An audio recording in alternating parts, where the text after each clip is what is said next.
Hi നമസ്കാരം എല്ലാവർക്കും writers ഐഎസിന്റെ ഏറ്റവും പുതിയൊരു വീഡിയോയിലേക്ക് സ്വാഗതം.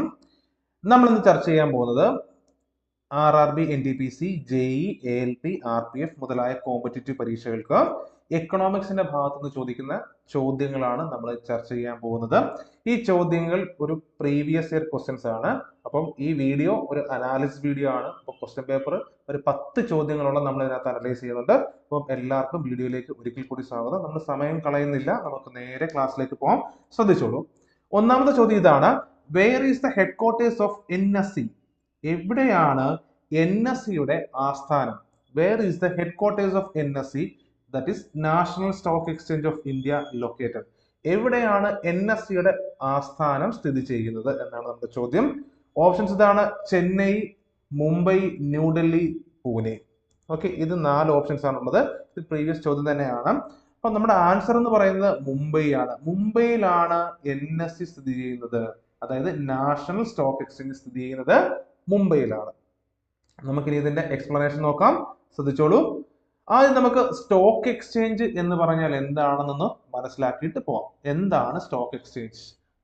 നമ്മൾ നോക്കുമ്പോൾ നമ്മുടെ TV ഒക്കെ കാണുന്ന സമയത്ത് നമുക്ക് കാണാൻ പറ്റും, സ്റ്റോക്ക് എക്സ്ചേഞ്ചിന്റെ വാർത്തയൊക്കെ വരുന്ന സമയത്ത് ഒരു ബിൽഡിംഗ് കാണാൻ പറ്റും. മുംബൈയിൽ ഒരു ബിൽഡിംഗ് കാണിക്കുന്നതായിരിക്കും. എന്താണ് ഈ ബിൽഡിംഗ്? എന്തിനാണ് ആ ബിൽഡിംഗ് അവിടെ സ്ഥിതി ചെയ്യുന്നതെന്ന് നമുക്കൊന്ന് മനസ്സിലാക്കാം.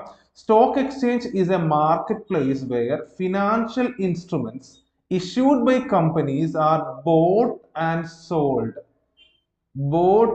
sold after they have been issued in the primary market.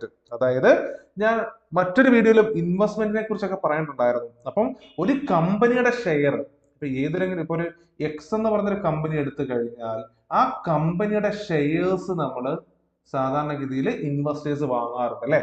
ഈ ഷെയർസ് വാങ്ങുന്ന ഷെയറുകൾ വിൽക്കുകയും ചെയ്യാറുണ്ട്. അപ്പം ഈ ഷെയറുകൾ അല്ലെങ്കിൽ കമ്പനിയുടെ ഫിനാൻഷ്യൽ ഇൻസ്ട്രുമെന്റ്സ് എന്ത് ചെയ്യും? വാങ്ങുന്നതിനും വിൽക്കുന്നതിനുമുള്ള ആ എക്സ്ചേഞ്ച് നടക്കുന്ന ആ പ്ലേസ് ആണ് എന്തെന്ന് പറയുന്നത്? സ്റ്റോക്ക് എക്സ്ചേഞ്ച് എന്ന് പറയുന്നത്. ഓക്കെ, സോ സ്റ്റോക്ക് എക്സ്ചേഞ്ച് എന്ന് പറയുന്നത് എന്താണ്? ഒരു മാർക്കറ്റ് പ്ലേസ് ആണ്. അവിടെ സ്റ്റോക്കുകളുടെ, അതായത് ഈ പറയുന്ന ഷെയറുകളുടെയൊക്കെ, ഒരു കമ്പനിയുടെ ഷെയറുകളുടെ വാങ്ങലും വിൽക്കലും നടക്കുന്ന മാർക്കറ്റ് പ്ലേസ് ആണ് എന്തെന്ന് പറയുന്നത്? സ്റ്റോക്ക് എക്സ്ചേഞ്ച് എന്ന് പറയുന്നത്. ക്ലിയർ? ഇന്ത്യയിൽ പ്രധാനമായിട്ടും 2 സ്റ്റോക്ക് എക്സ്ചേഞ്ചുകൾ ഉണ്ട്. ഒന്ന് നാഷണൽ സ്റ്റോക്ക് എക്സ്ചേഞ്ച്, മറ്റൊന്ന് ബോംബെ സ്റ്റോക്ക് എക്സ്ചേഞ്ച്. ഓക്കെ, ഇപ്പൊ നാഷണൽ സ്റ്റോക്ക് എക്സ്ചേഞ്ചിനെ കുറിച്ചാണ് നമ്മുടെ ചോദ്യം വന്നത്. അതിന്റെ ആസ്ഥാനം എവിടെയാണ്? മുംബൈയിലാണ്. And is one of the leading stock exchanges in India. ഇന്ത്യയിലെ one of the leading stock exchanges എന്ന് പറയുന്നത് ഏതാണ്? ഈ നാഷണൽ സ്റ്റോക്ക് എക്സ്ചേഞ്ച് തന്നെയാണ്. And it was established in 1992. അടുത്ത പരീക്ഷയ്ക്ക് ചോദിക്കാൻ പോകുന്ന ചോദ്യം ഇതാണ്, ഉറപ്പാണ്. നോക്കിക്കോളൂ. നാഷണൽ സ്റ്റോക്ക് എക്സ്ചേഞ്ച് സ്ഥാപിതമായ വർഷം എന്താണ്? അത് 1992 സ്ഥാപിതമായത്. വിട്ടുപോകരുത്. കഴിഞ്ഞ പരീക്ഷയ്ക്ക് ചോദിച്ചത്, അല്ലെങ്കിൽ നമ്മുടെ പ്രീവിയസ് ചോദ്യം, നാഷണൽ സ്റ്റോക്ക് എക്സ്ചേഞ്ചിന്റെ ആസ്ഥാനം എവിടെയെന്നായിരുന്നു. ഇത് നമുക്ക് ചോദിക്കാൻ പോകുന്നത് ഏത് വർഷം സ്ഥാപിതമായി എന്ന് ചോദിക്കും. അടുത്ത പോയിന്റ് ഇതാണ്, ബോംബെ സ്റ്റോക്ക് എക്സ്ചേഞ്ച്. മറ്റൊരു സ്റ്റോക്ക് എക്സ്ചേഞ്ച് ആണ് എന്ന് പറയുന്നത് ബോംബെ സ്റ്റോക്ക് എക്സ്ചേഞ്ച്. നമുക്ക് മനസ്സിലാക്കാം. The Bombay Stock Exchange or BSE is the oldest stock exchange in the Asia. ഏഷ്യയിലെ ഏറ്റവും പഴക്കം ചെന്ന സ്റ്റോക്ക് എക്സ്ചേഞ്ച് ആണ് ബോംബെ സ്റ്റോക്ക് എക്സ്ചേഞ്ച് എന്ന് പറയുന്നത്. And one of the premier stock exchanges in India. ഇന്ത്യയിലെ വളരെ പ്രധാനപ്പെട്ട ഒരു സ്റ്റോക്ക് എക്സ്ചേഞ്ച് കൂടിയാണ് ഏത്? BSE അല്ലെങ്കിൽ ബോംബെ സ്റ്റോക്ക് എക്സ്ചേഞ്ച് എന്ന് പറയുന്നത്. ഏഷ്യയിലെ ഏറ്റവും പഴക്കം ചെന്ന സ്റ്റോക്ക് എക്സ്ചേഞ്ച് കൂടിയാണ്. Established in 1875 and it is located in Mumbai. അതും എവിടെയാണ് സ്ഥിതി ചെയ്യുന്നത്? മുംബൈയിലാണ് സ്ഥിതി ചെയ്യുന്നത്. ഇപ്പൊ ബോംബെ സ്റ്റോക്ക് എക്സ്ചേഞ്ച് മുംബൈയിലാണ്, നാഷണൽ സ്റ്റോക്ക് എക്സ്ചേഞ്ച് സ്ഥിതി ചെയ്യുന്നതും മുംബൈയിലാണ്. പക്ഷെ ഏറ്റവും പഴക്കമേറിയത് ഏതാണ്? ബോംബെ സ്റ്റോക്ക് എക്സ്ചേഞ്ച് ആണ്. അത് 1875 നിലവിൽ വന്നത്. ഓക്കെ, സെറ്റ് അല്ലേ പോയിന്റ്സ്? അപ്പൊ മനസ്സിലാക്കി പോവുക. നമ്മൾ സ്റ്റോക്ക് എക്സ്ചേഞ്ച് മുതൽ നമ്മൾ പറഞ്ഞിട്ടുണ്ടായിരുന്നു. നമുക്കിനി അടുത്ത ചോദ്യത്തിലേക്ക് കടക്കാം. രണ്ടാമത്തെ ചോദ്യം ഇതാണ്: the difference between the total expenditure of the government and the total receipt including debt is called. അതായത് ഒരു ഗവൺമെന്റിന്റെ മൊത്തം ചെലവും ആൻഡ് ദ ടോട്ടൽ റെസീറ്റ്സ്, മൊത്തം വരവും തമ്മിലുള്ള വ്യത്യാസത്തെ നമ്മൾ എന്തെന്നാണ് വിളിക്കുന്നത്?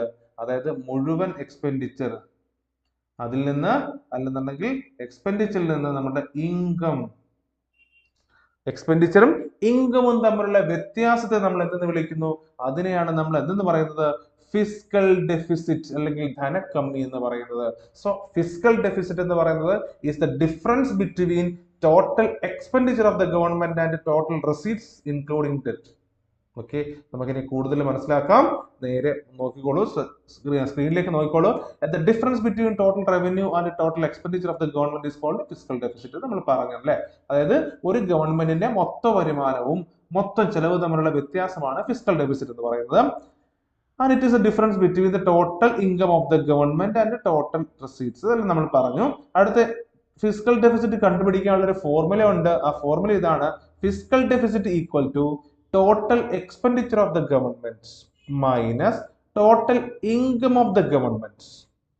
ഓക്കെ, അതായത് ഒരു ഫിസ്ക്കൽ ഡെഫിസിറ്റ് നമ്മൾ FD എന്ന് തൽക്കാലം ഞാൻ കൊടുക്കുകയാണ്. അപ്പം അത് എങ്ങനെയാണ് കണ്ടുപിടിക്കുന്നത്?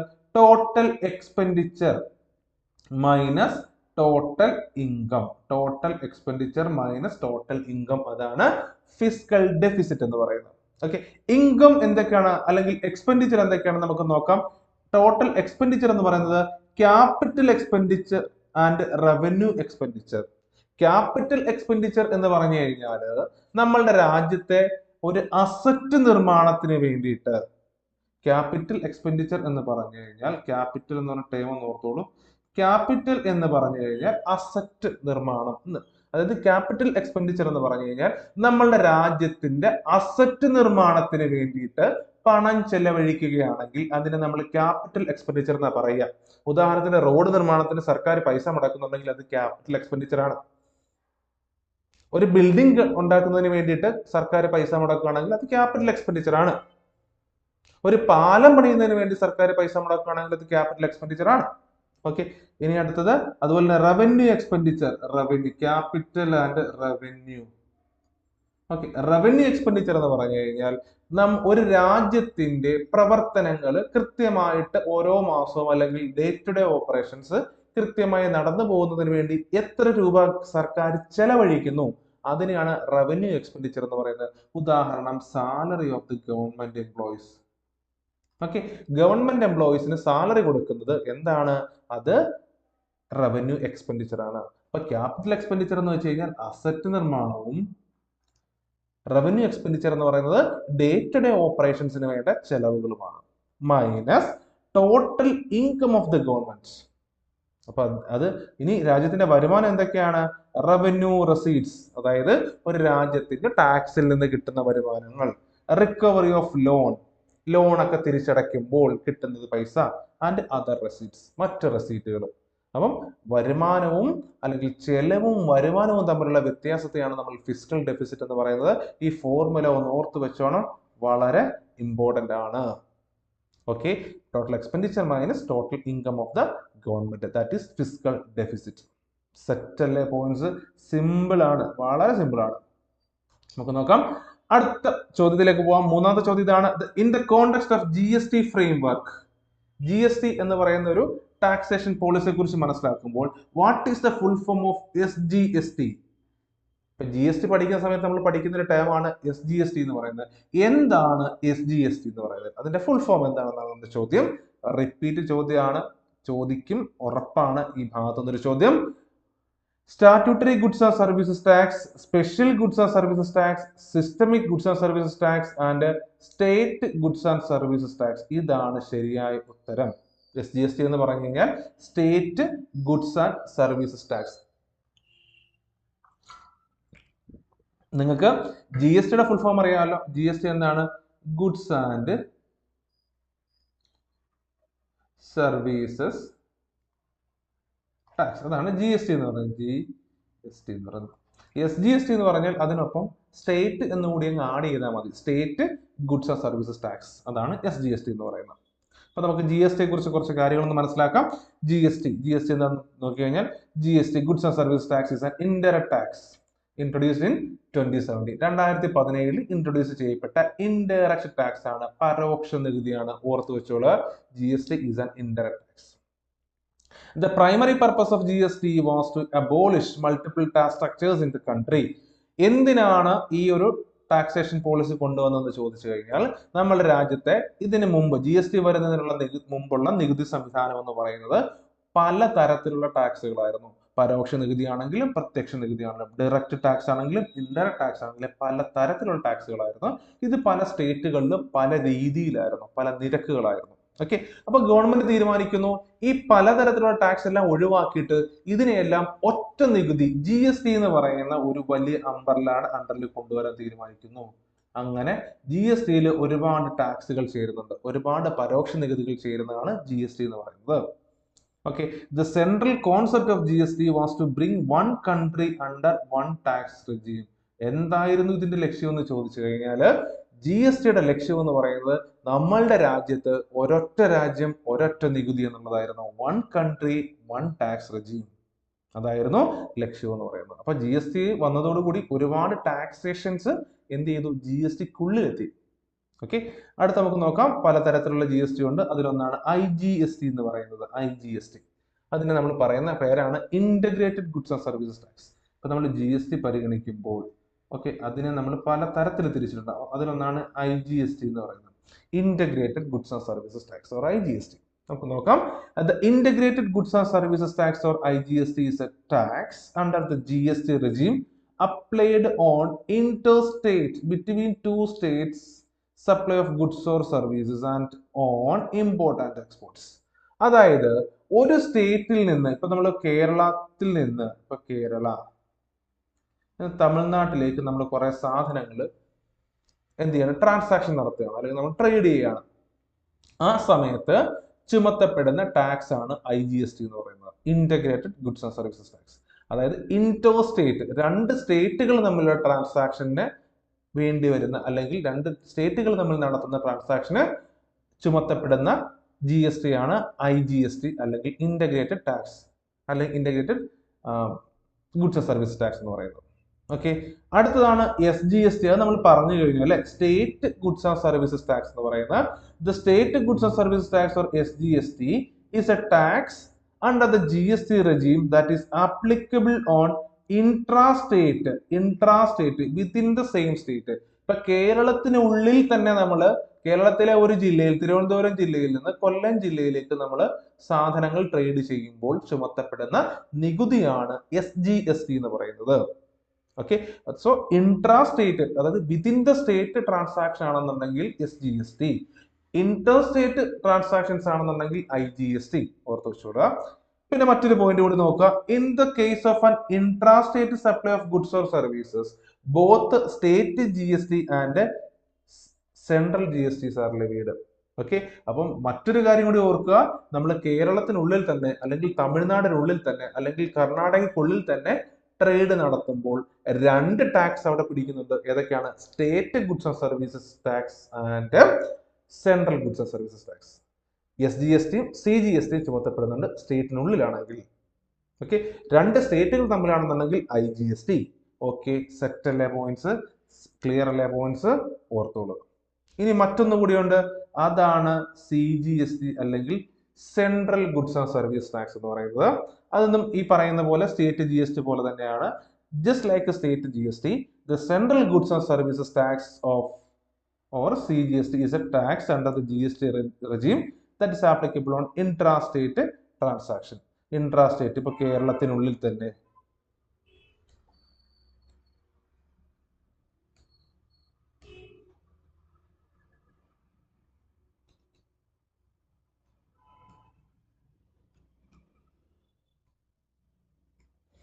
ഉദാഹരണത്തിന് ഇപ്പൊ കേരളത്തിനുള്ളിൽ തന്നെ നമ്മൾ ട്രാൻസാക്ഷൻസ് നടത്തുകയാണെന്നുണ്ടെങ്കിൽ അവിടെ എന്താണ് വരുന്നത്? CGST ആണ് വരുന്നത്. The CGST is governed by the CGST Act. The revenue earned from CGST collected by the central government. Okay, ഇപ്പൊ CGST എന്നുള്ള വരുമാനം ആർക്കാണ് കളക്ട് ചെയ്യുന്നത്? സെൻട്രൽ ഗവൺമെന്റ് ആണ്. മറ്റൊരു കാര്യം പറയാൻ വിട്ടുപോയി, IGST നിന്നുള്ള വരുമാനം കളക്ട് ചെയ്യുന്നത് അത് സെൻട്രൽ ഗവൺമെന്റ് ആണ്. എന്നിട്ട് അത് സ്റ്റേറ്റ് ഗവൺമെന്റിന് ഷെയർ ചെയ്ത് കൊടുക്കാറാണ് പതിവ്. ഓക്കെ, ക്ലിയർ അല്ലേ പോയിന്റ്സ്? ഒന്നുകൂടി നോക്കുക, ഇമ്പോർട്ടന്റ് പോയിന്റ് ആണ്, ചോദ്യം ഉറപ്പാണ്. അടുത്ത നമുക്ക് നോക്കാം നാലാമത്തെ ചോദ്യം. What is the income available with a person after deduction of taxes? അതായത് ഒരു വ്യക്തിയുടെ ഇൻകം, ഓക്കെ, ആ ഇൻകത്തിൽ നിന്ന് ടാക്സ് റെഡ്യൂസ് ചെയ്ത് കഴിയുമ്പോൾ കിട്ടുന്ന ഇൻകം എന്താണ്, അതിന്റെ പേരെന്താണെന്നാണ് ചോദ്യം. Income available for use, cash income, salary, general income. General ഇൻകത്തിന് ടാക്സ് ഉണ്ട്, സാലറിക്ക് ടാക്സ് ഉണ്ട്, ക്യാഷ് ഇൻകത്തിന് ടാക്സ് ഉണ്ട്. അടുത്ത ഇതാണ് income available for use. Okay, അത് എന്ന് പറയുന്നത് ഇപ്പോൾ ഒരാൾക്ക് സാലറി കിട്ടിക്കഴിഞ്ഞാൽ അതിനകത്ത് നിന്ന് ടാക്സ് റെഡ്യൂസ് ചെയ്തു, അപ്പോൾ ബാക്കി വരുന്നതിനെയാണ് ഇൻകം അവൈലബിൾ ഫോർ യൂസ് എന്ന് പറയുന്നത്. അതാണ് എന്തെന്ന് പറയുന്നത്, ഇൻകം അവൈലബിൾ ഫോർ യൂസ് എന്ന് പറയുന്നത്. ഓക്കെ, സെറ്റ് അല്ലേ? നമുക്ക് അടുത്ത പോയിന്റ് നോക്കാം. അടുത്ത ചോദ്യത്തിലേക്ക് വരാം. According to 2011 census which Indian state has the highest percentage of scheduled caste in its population? 2011 census പ്രകാരം ഏത് സ്റ്റേറ്റിലാണ് SC, അതായത് ഷെഡ്യൂൾഡ് കാസ്റ്റിന്റെ പോപ്പുലേഷൻ ഏറ്റവും കൂടുതലുള്ളത്? ഏത് സ്റ്റേറ്റിലാണെന്നാണ് 2011 സെൻസസ് പറയുന്നത്. ഓക്കെ, ഉത്തരം പഞ്ചാബാണ്. Okay, പഞ്ചാബാണ് answer. പഞ്ചാബിലാണ് ഏറ്റവും കൂടുതൽ SC വിഭാഗത്തിലുള്ള ആൾക്കാർ കാണപ്പെടുന്നത് അല്ലെങ്കിൽ ജീവിക്കുന്നത് പഞ്ചാബിലാണ്. ഓക്കെ, നമുക്ക് അതിന്റെ എക്സ്പ്ലനേഷൻ നോക്കാം. നോക്കിക്കോളൂ. The 2011 census recorded nearly 20.14 crore people belonging to various scheduled castes in the country. ഏകദേശം 20.14 കോടി ആൾക്കാര് എവിടെ വരുന്നുണ്ട്?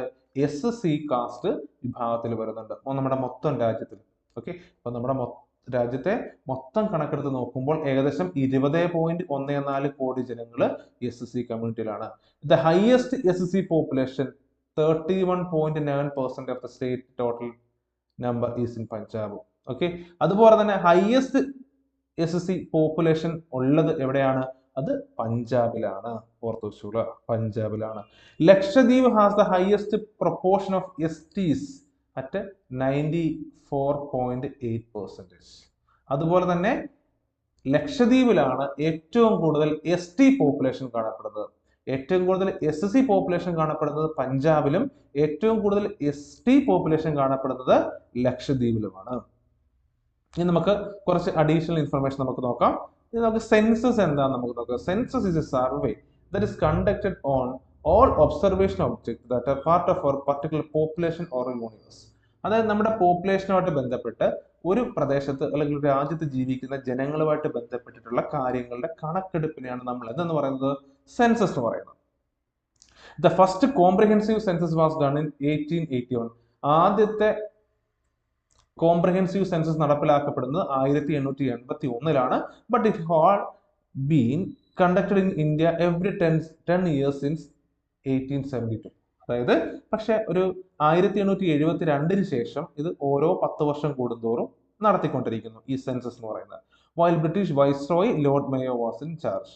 ഓക്കെ, അതായത് ഈ ഒരു സംഗതി വരുന്നത് അന്നത്തെ വൈസ്രോയ് ലോർഡ് മേയോ ആ സമയത്ത് ആ ചാർജിലുള്ള സമയത്തായിരുന്നു. Since 1949 it has been managed by the ministry of home affairs of government of India through the registrar of general and census commissioner of India. Registrar general and census commissioner of India ആണിത് നടപ്പിലാക്കുന്നത്, ഈ census നടപ്പിലാക്കുന്നത്. ഇതൊരു additional information ആയിട്ടാണ്. നിങ്ങൾ history ഒക്കെ പഠിച്ച സമയത്ത് ഈ ഒരു പോർഷൻസ് ഒക്കെ നിങ്ങൾ വായിച്ചിട്ടുണ്ടായിരിക്കും. അപ്പൊ നമുക്ക് വേണ്ടത് four economic students we should know about this census and all these facts. അടുത്ത ചോദ്യം നമുക്ക് നോക്കാം. ആറാമത്തെ ചോദ്യമാണ്. The money invested by a foreign multinational companies is known as what? Okay, അതായത് ഒരു മൾട്ടിനാഷണൽ കമ്പനി, ഒരു MNC മണി ഇൻവെസ്റ്റ് ചെയ്ത് കഴിഞ്ഞാൽ നമ്മൾ അതിന് പറയുന്ന പേരെന്താണെന്നാണ് ചോദിച്ചിരിക്കുന്നത്. ഒരു മൾട്ടിനാഷണൽ കമ്പനി, ഇപ്പൊ ഗൂഗിൾ എന്ന് പറയുന്ന ഒരു മൾട്ടിനാഷണൽ കമ്പനി ഇന്ത്യയിൽ വന്നിട്ട് പണം ഇൻവെസ്റ്റ് ചെയ്ത് കഴിഞ്ഞാൽ ആ പണം ഇൻവെസ്റ്റ് ചെയ്യുന്ന പ്രോസസ്സിന് പറയുന്ന പേരെന്താണെന്ന് ചോദ്യം. ഓപ്ഷൻസ് ഇതാണ്: foreign collateral, direct investment, foreign monetary investment and foreign direct investment. നമ്മളുടെ ആൻസർ ഇതാണ്, ഫോറിൻ ഡയറക്റ്റ് ഇൻവെസ്റ്റ്മെന്റ് അല്ലെങ്കിൽ FDI എന്ന് പറയുന്നു. ഇപ്പോൾ ടൊയോറ്റ എന്ന് പറയുന്ന ഒരു കാർ കമ്പനി ആദ്യമായിട്ട് ഇന്ത്യയിലേക്ക് വന്നിട്ട് അവരുടെ പ്ലാന്റുകൾ ഇവിടെ സ്ഥാപിക്കുകയാണെന്നുണ്ടെങ്കിൽ നമ്മൾ അതിന് പറയുന്ന പേരാണ് ഫോറിൻ ഡയറക്റ്റ് ഇൻവെസ്റ്റ്മെന്റ് എന്ന് പറയുന്നത്. അപ്പം നമുക്ക് നോക്കാം. The worldwide investment in multinational companies is called foreign investments. Okay, അതായത് മൾട്ടിനാഷണൽ കമ്പനീസിൽ ഇൻവെസ്റ്റ് ചെയ്യുന്നതിന് പറയുന്ന പേരാണ്, അത് വേൾഡ് വൈഡ് ആയിട്ട് നടക്കുന്ന ആ ഒരു പ്രോസസ്സിന് പറയുന്ന പേരാണ് ഫോറിൻ ഇൻവെസ്റ്റ്മെന്റ് എന്ന് പറയുന്നത്. It is an investment made by a company or individual from one country to the business of another country. ഇത്രേ ഉള്ളൂ. ഒരു രാജ്യത്ത്, ഇപ്പൊ USA എന്ന് പറയുന്ന രാജ്യത്തെ ഫോർഡ് എന്ന് പറയുന്ന ഒരു കാർ കമ്പനി അവർ നേരെ ഇന്ത്യയിലേക്ക് വന്നിട്ട് ഇന്ത്യയിലെ പുതിയ ബിസിനസ് സ്റ്റാർട്ട് ചെയ്യുകയാണെന്നുണ്ടെങ്കിൽ, അല്ലെങ്കിൽ ഇന്ത്യയിലെ പൈസ ഇൻവെസ്റ്റ് ചെയ്യുകയാണെന്നുണ്ടെങ്കിൽ അതിന് പറയുന്ന പേരാണ് ഫോറിൻ ഇൻവെസ്റ്റ്മെന്റ്, അല്ലെങ്കിൽ otherwise known as foreign direct investment.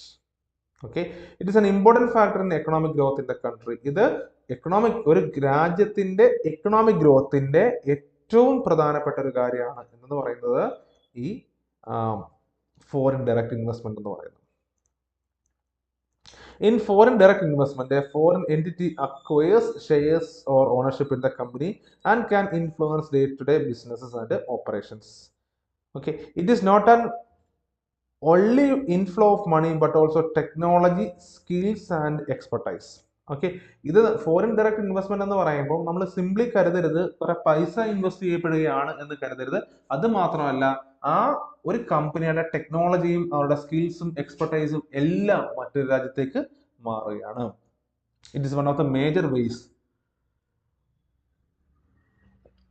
Of capital transfer internationally and how well it is working will depend upon the host country's system and infrastructure. അതായത് ഒരു രാജ്യത്ത് പ്രവർത്തിക്കുന്ന ഈ ഒരു കമ്പനി മറ്റൊരു രാജ്യത്തിന്റെ കേപ്പബിലിറ്റി അനുസരിച്ച് അല്ലെങ്കിൽ അവിടുത്തെ ഇൻഫ്രാസ്ട്രക്ചർ അനുസരിച്ചിട്ടായിരിക്കും ഇതിന്റെ investment തീരുമാനിക്കപ്പെടുക. The FDI in India improved after the LPG reforms of 1991. 1991 LPG reforms നമ്മൾ പഠിച്ചിട്ടുണ്ട്. LPG reforms അല്ലെ, liberalisation, L for liberalization and P for privatization and G for globalization അല്ലെ, നമ്മൾ പഠിച്ചിട്ടുണ്ട് അല്ലെ. ഈ ഒരു റീഫോംസിന് ശേഷമാണ് ഇന്ത്യയിൽ FDI വളരെ പോപ്പുലർ ആകുന്നത്. ഓക്കെ, ക്ലിയർ അല്ലേ? അപ്പം FDI എന്ന് പറയുന്നത് ഒരു കമ്പനി മറ്റൊരു രാജ്യത്ത്, ഇപ്പം അമേരിക്കൻ കമ്പനിയായ ഫോർഡ് എന്ന് പറയുന്ന കാർ കമ്പനി ഇന്ത്യയിൽ വന്നിട്ട് അവരുടെ പ്ലാന്റ് സ്റ്റാർട്ട് ചെയ്യുന്നു, അവരുടെ ബിസിനസ് ഓപ്പറേഷൻസ് കൊണ്ടുവരുന്നു. ഇതിനെയാണ് നമ്മൾ എന്തെന്ന് പറയുന്നത്? ഫോറിൻ ഡയറക്റ്റ് ഇൻവെസ്റ്റ്മെന്റ് എന്ന് പറയുന്നത്. അടുത്ത നോക്കാം. In which conference was the world bank and its subsidiary international monetary fund established by the united nations? Okay, in which conference, ഏത് കോൺഫറൻസിലാണ് വേൾഡ് ബാങ്കും അതിന്റെ സബ്സിഡിയറി ആയ IMF-ഉം എസ്റ്റാബ്ലിഷ് ചെയ്യപ്പെട്ടത് എന്നാണ് നമ്മുടെ ചോദ്യം. ഓക്കെ, ഏത് കോൺഫറൻസിൽ വെച്ചിട്ടാണ്? Okay, options A, Bretton Woods Conference. Option B, United Nations Conference on Trade and Employment. Option C, International Conference on Financing for Development. And option D, Atlantic Conference. ഒരു 4 conference വന്നിട്ടുണ്ട്. ഈ 4 കോൺഫറൻസിൽ ഏത് കോൺഫറൻസിൽ വെച്ചിട്ടാണ് വേൾഡ് ബാങ്കും IMF-ഉം എസ്റ്റാബ്ലിഷ് ചെയ്യപ്പെടുന്നത് എന്നാണ് നമ്മുടെ ചോദ്യം. ആൻസർ ഇതാണ്, Bretton Wood conference. Okay, Bretton Wood കോൺഫറൻസിൽ വെച്ചിട്ടാണ് ഏത് വേൾഡ് ബാങ്കും IMF-ഉം എസ്റ്റാബ്ലിഷ് ചെയ്യപ്പെടുന്നത്. നമുക്ക് നോക്കാം, എക്സ്പ്ലനേഷനിലേക്ക് പോവാം. The International Monetary Fund അല്ലെങ്കിൽ IMF is an organization of 190 member countries. 190 members ഉള്ള ഒരു വലിയൊരു ഇന്റർനാഷണൽ ഓർഗനൈസേഷൻ ആണ് എന്ന് പറയുന്നത് IMF എന്ന് പറയുന്നത്. Okay, the IMF also known as the fund was conceived in a UN conference in Bretton Woods. Bretton വുഡിലെ ഒരു കോൺഫറൻസിൽ വെച്ചിട്ടാണ് എന്ത് ഫോം ചെയ്യപ്പെടുന്നത്? IMF ഫോം ചെയ്യപ്പെടുന്നത്. UN conference in Bretton Woods. The 44 countries at that conference sought to build a framework for economic cooperation to avoid a repetition of the competitive devaluations that contributed to the Great Depression of the 1930s. 1930-ലുണ്ടായ ആഗോള സാമ്പത്തിക മാന്ദ്യം കാരണം ലോകത്തിന്റെ പല ഭാഗത്തെ currency devaluation നടന്നു. Okay, ഇനി അങ്ങനെ ഒരു കറൻസി ഡിവാലുവേഷൻ നടക്കാൻ പാടില്ല, അതുകൊണ്ട് ഒരു വലിയൊരു ഫിനാൻഷ്യൽ ഫ്രെയിംവർക്ക് സൃഷ്ടിക്കണം എന്ന ഒരു ഉദ്ദേശത്തോടു കൂടി ബ്രെട്ടൺ വുഡിൽ വെച്ച് നടന്ന ഒരു കോൺഫറൻസിൽ വെച്ചിട്ടാണ് ഏത് നിർമ്മിക്കപ്പെടുന്നത്, അല്ലെങ്കിൽ എന്താ പറയുന്ന IMF നെ കുറിച്ചുള്ള ഒരു ചിന്ത ഉണ്ടാകുന്നത്. Okay, the countries were not eligible for membership in the International Bank for Reconstruction and Development unless they were members of IMF. IMF-ലെ മെമ്പേഴ്സ് അല്ലാത്ത രാജ്യങ്ങൾക്ക് IBRD-ക്ക് മറ്റൊരു പേരുണ്ട്, വേൾഡ് ബാങ്ക് എന്ന് പറയുന്നുണ്ട്. ഓക്കെ, അപ്പം IMF-ൽ മെമ്പർഷിപ്പ് ഇല്ലാത്ത രാജ്യങ്ങൾക്ക് വേൾഡ് ബാങ്കിൽ മെമ്പർഷിപ്പ് ഉണ്ടായിരിക്കുന്നതല്ല. ആ പോയിന്റ് ഓർത്ത് വെച്ചോളൂ. Countries were not eligible for membership in the international bank for reconstruction and development unless they were members of IMF as per Bretton Woods Agreement to encourage international financial cooperation introduced a system of convertible currencies at fixed exchange rates and replaced gold with the US dollar. ഈ Bretton would കോൺഫറൻസിന് ഒരു പ്രത്യേകത കൂടി ഉണ്ടായിരുന്നു. ആ കോൺഫറൻസിൽ വെച്ചിട്ടാണ് ആഗോള currency ആയിട്ട് US ഡോളറിനെ തീരുമാനിക്കുന്നത്. അതിന് മുമ്പ് വരെ ഗോൾഡ് ആയിരുന്നു എക്സ്ചേഞ്ചിന്റെ ഒരു മീഡിയം എന്ന് പറയുന്നത്. അത് ഒഴിവാക്കിയിട്ട് US ഡോളറിനെ ആ സ്ഥാനത്തേക്ക് പ്രതിഷ്ഠിക്കുകയായിരുന്നു. അപ്പം as per Bretton Wood agreement to encourage international financial cooperation introduce a system of convertible currencies at fixed exchange rates and replaced gold with US dollar. Okay, നമുക്ക് കൺവേർട്ടിബിൾ ആയിട്ടുള്ള എക്സ്ചേഞ്ച് റേറ്റ്സ് നമുക്ക് fixed exchange റേറ്റിൽ നമുക്ക് US dollar ഉപയോഗിക്കാൻ തീരുമാനമായി. അതാണ് Bretton would എഗ്രിമെന്റിന്റെ മറ്റൊരു പ്രത്യേകത. ഓക്കെ, ഇതാണ് ബ്രെട്ടൺ വുഡ് എഗ്രിമെന്റിനെ കുറിച്ച് പറയാനുള്ളത്. അടുത്ത ചോദ്യം, എട്ടാമത്തെ ചോദ്യം ഇതാണ്. What is the full form of BEL, the famous public sector unit of government of India? ഇന്ത്യയുടെ ഒരു വളരെ പ്രശസ്തമായ എന്താ പറയുന്ന ഒരു പബ്ലിക് ലിമിറ്റഡ് കമ്പനിയാണ് BEL എന്ന് പറയുന്നത്. എന്താണ് BELന്റെ ഫുൾ ഫോം എന്നാണ് ചോദ്യം. ഓപ്ഷൻസ് ആണ് Bhagalpur heavy electricals limited, Bharat heavy equipment limited, Bharatpur heavy engineering limited, Bharat heavy electricals limited. Option D ആണ് answer. Bharat heavy electricals limited ആണ് നമ്മളുടെ ആൻസർ എന്ന് പറയുന്നത്. ഓക്കെ, നമുക്ക് എന്താണ് BEL എന്ന് നോക്കാം. The full form of BEL is Bharat heavy electricals limited. Okay, BEL is founded and owned by the government of India, is a manufacturing and engineering company based in New Delhi. അതായത് New Delhi base ചെയ്ത് പ്രവർത്തിക്കുന്ന ഒരു engineering കമ്പനിയാണ്, അല്ലെങ്കിൽ ഒരു manufacturing കമ്പനിയാണ് എന്ന് പറയുന്നത് BEL എന്ന് പറയുന്നത്. ഇതിന്റെ ഓണർഷിപ്പ് ആരാണ്? ഗവൺമെന്റ് ഓഫ് ഇന്ത്യ ആണ്. It was established in 1964. 1964 ഇത് എസ്റ്റാബ്ലിഷ് ചെയ്യുന്നത്. And it is the largest and oldest power generation equipment manufacture in India. അതായത് പവർ ജനറേഷൻ, വൈദ്യുത ജനറേറ്റ് ചെയ്യുന്ന എക്യുപ്മെന്റ് മാനുഫാക്ചർ ചെയ്യുന്ന ഒരു കമ്പനിയാണ് എന്ന് പറയുന്നത് BEL എന്ന് പറയുന്നത്. അതുപോലെ തന്നെ ഈ 1974 heavy electricals limited merged with BEL. Okay, അപ്പം 1974 മെർജിങ് നടന്നിട്ടുണ്ട്. 64 ഈ കമ്പനി സ്ഥാപിക്കപ്പെടുന്നത്. 74 heavy electricals limited merged with BEL. Okay, BEL alone generate about 20,000 megawatt per annum out of the 35,000 megawatt power generated in the country. അതായത് 35,000 megawatt power ആണ് നമ്മുടെ മൊത്തം രാജ്യത്ത് ഉൽപ്പാദിപ്പിക്കുന്നുണ്ടെങ്കിൽ അതിന്റെ 20,000 മെഗാവാട്ട് അതായത് മെഗാവാട്ട് പവർ ഉൽപ്പാദിപ്പിക്കുന്നത് BEL-ലാണ്. BEL is also one of the largest exporters of engineering product and services. It exports in more than 60 countries globally. അതുപോലെ തന്നെ ഒരുപാട് പ്രൊഡക്റ്റുകൾ, എഞ്ചിനീയറിംഗ് പ്രൊഡക്റ്റുകൾ എക്സ്പോർട്ട് ചെയ്യുന്ന ഒരു വലിയ കമ്പനി കൂടിയാണ് എന്തെന്ന് പറയുന്നത് BEL എന്ന് പറയുന്നത്. അതുപോലെ തന്നെ മനസ്സിലാക്കേണ്ട കാര്യം, മോർ ദാൻ 60 കൺട്രി, 60-ലധികം രാജ്യങ്ങളിലേക്ക് ഈ BEL-ന്റെ പ്രൊഡക്റ്റുകൾ എന്ത് ചെയ്യുന്നു? എക്സ്പോർട്ട് ചെയ്യപ്പെടുന്നുണ്ട്. ഓക്കെ, അപ്പൊ ഇതാണ് BEL എന്ന് പറയുന്ന നമ്മുടെ പ്രീവിയസ് ചോദ്യമാണ്, പഠിച്ചോളുക. ഓക്കെ, ആ ഡേറ്റ് ഓർക്കുക. സ്ഥാപിക്കപ്പെട്ടത് 64-ലാണ്, 74-ലാണ് മെർജിങ് ഉണ്ടാകുന്നത്. ഓക്കെ, അടുത്ത പോയിന്റിലേക്ക് പോകാം. അടുത്ത ചോദ്യം ഇതാണ്. വെൻ വാസ് ദ പ്രധാനമന്ത്രി സൻസദ് സ്റ്റാർട്ടഡ്?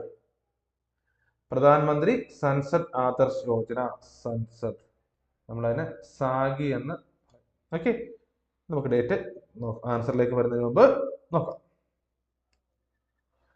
ഓക്കെ, സൻസദ് ആദർശ് ഗ്രാമയോജന അല്ലെങ്കിൽ സാഗി വാസ് ലോഞ്ച്ഡ് ഇൻ 2014. 2014 ഈ പറയുന്ന എന്ത് വരുന്നത്, സാഗി അല്ലെങ്കിൽ സൻസദ് ആദർശ് ഗ്രാമയോജന വരുന്നത്. Prime Minister Sri Narendra Modi inaugurated Sansad Adarsh Gram Yojana on 11th October 2014. Okay, October 11, 2014 എന്ത് നിലവിൽ വരുന്നത്, സാഗി അല്ലെങ്കിൽ സൻസദ് ആദർശ് ഗ്രാമ യോജന, സൻസദ് ആദർശ് ഗ്രാമ യോജന നിലവിൽ വരുന്നത്. Okay, on the birthday of Lok Nayak Jayaprakash Narayan. Okay, Jayaprakash നാരായണന്റെ ബർത്ത് ആനിവേഴ്സറിക്കാണ് സൻസദ് ആദർശ് ഗ്രാമ യോജന എന്ന് പറയുന്ന സ്കീം പ്രധാനമന്ത്രി നരേന്ദ്രമോദി ഇനാഗുറേറ്റ് ചെയ്യുന്നത്. ഓക്കെ, ഇനി നമുക്ക് എന്താണ് ആ സ്കീം എന്ന് നോക്കാം. Under the Yojana members of parliament will be responsible for developing the socio-economic and physical infrastructure of 3 villages each by 2019 and a total of 8 villages by 2024. അതായത് ഈ യോജന അല്ലെങ്കിൽ ഈ സ്കീം അനുസരിച്ച് നമ്മുടെ മെമ്പർ ഓഫ് പാർലമെന്റ് അംഗങ്ങൾ ഓരോ ഗ്രാമങ്ങൾ, ഒരു 3 വീതം ഗ്രാമങ്ങൾ ദത്തെടുക്കണം. 2019 കൂടി 3 ഗ്രാമങ്ങൾ ദത്തെടുത്തിട്ട് അവർക്ക് വേണ്ട, ആ ഗ്രാമത്തിലേക്ക് വേണ്ട സോഷ്യോ എക്കണോമിക് ഫിസിക്കൽ ഇൻഫ്രാസ്ട്രക്ചർ, അവർക്ക് വേണ്ട സാമ്പത്തികവും സാമൂഹികവും അതുപോലെ തന്നെ ഭൗതികവുമായ ഇൻഫ്രാസ്ട്രക്ചേഴ്സ് കൃത്യമായിട്ട് എത്തിക്കുക. The goal was to develop 3 Adarsh Grams by 2019, which one was to be achieved in 2016. 2019 ഈ ഒരു എന്താ പറയുക, ഈ ഒരു സ്കീമില് എന്താ പറയുക, ഈ ആദർശ ഗ്രാമങ്ങൾ ഡെവലപ്പ് ചെയ്യണം 2019 കൂടി എന്നാണ് പറയുന്നത്. അതായത് 2014 പ്ലാൻ വരുന്നത്, 2019 കൂടി നമ്മൾ അച്ചീവ് ചെയ്യണം. Thereafter 5 such Adarsh Grams will be selected and developed by 2024. അതിനുശേഷം 5 ഗ്രാമം വീണ്ടും ദത്തെടുക്കുകയും അതും വീണ്ടും ഡെവലപ്പ് ചെയ്യുകയും ചെയ്യുക എന്നുള്ളതാണ് സൻസദ് ആദർശ ഗ്രാമ യോജന എന്ന് പറയുന്നത്. ഓക്കെ, അപ്പൊ മെമ്പർ ഓഫ് പാർലമെന്റ് ഓരോ മെമ്പേഴ്സും ദത്തെടുത്തിട്ടുണ്ടായിരുന്നു ഇല്ലേ, ഓരോ പാർലമെന്റ് അംഗങ്ങളും അവർ ഓരോ ഗ്രാമങ്ങൾ ദത്തെടുക്കുക, അതിനുവേണ്ട പ്രവർത്തനങ്ങൾ നടപ്പിലാക്കുക എന്നുള്ളതാണ് സൻസദ് ആദർശ് ഗ്രാമ യോജന വരുന്നത്. ഇത് നിലവിൽ വന്നത് 11th October 2014. ഓക്കെ, നമുക്ക് അടുത്ത പോയിന്റിലേക്ക് പോവാം. മിഷൻ ഇന്ദ്രധനുഷ് അടുത്ത ചോദ്യമാണ്, ലാസ്റ്റ് ചോദ്യമാണ്. Mission Indradhanush is related to which of the government schemes, which of the following schemes. Okay, അപ്പം ഈ മിഷൻ ഇന്ദ്രധനുഷ് എന്ന് പറയുന്നത് എന്താണ് എന്നാണ് നമ്മുടെ ചോദ്യം. Okay, e banking, e trading, child vaccination, child education എന്തുമായിട്ട് ബന്ധപ്പെട്ട് താഴെ തന്നിരിക്കുന്നവയിൽ ഏത് മേഖലയായിട്ട് ബന്ധപ്പെട്ടിരിക്കുന്നു മിഷൻ ഇന്ദ്രധനുഷ് എന്ന് പറയുന്നത്? നമുക്ക് നോക്കാം. Mission Indradhanush is a vaccination programme in India. ഇന്ത്യയിൽ നടപ്പിലാക്കിയ ഒരു വാക്സിനേഷൻ പ്രോഗ്രാമിന്റെ പേരാണ് മിഷൻ ഇന്ദ്രധനുഷ്. മിഷൻ ഇന്ദ്രധനുഷ് എന്ന് പറയുന്നത് എന്താണ്? ഒരു വാക്സിനേഷൻ പ്രോഗ്രാം ആണ്.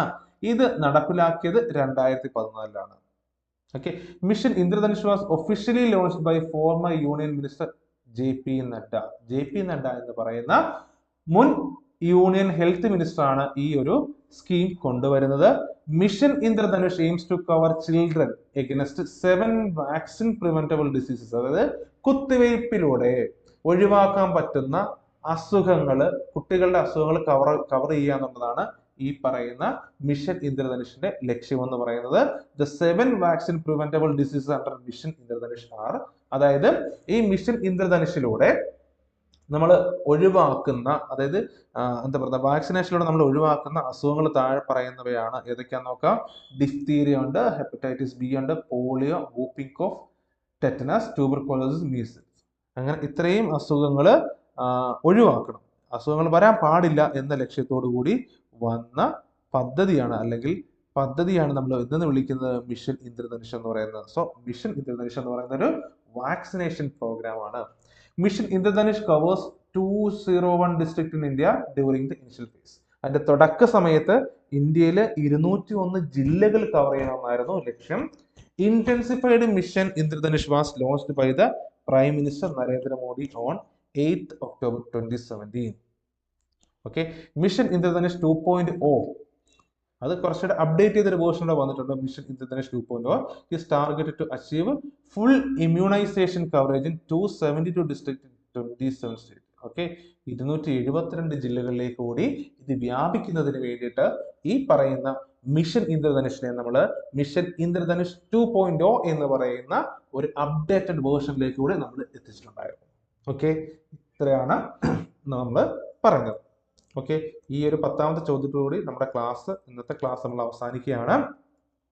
നമ്മൾ പ്രീവിയസ് ക്വസ്റ്റ്യൻ പേപ്പർ ആണ് വർക്ക്ഔട്ട് ചെയ്തുകൊണ്ടിരിക്കുന്നത്. 10 ക്വസ്റ്റ്യൻസ് നമ്മൾ വർക്ക്ഔട്ട് ചെയ്ത് കഴിഞ്ഞു. അതുപോലെ ഞാൻ ഒരിക്കൽ കൂടി പറയാണ്, നമ്മുടെ റൈറ്റേഴ്സ് IAS RRB NTPCയുടെ ടെസ്റ്റ് സീരീസും കോഴ്സും നമ്മൾ നടത്തുന്നുണ്ട്.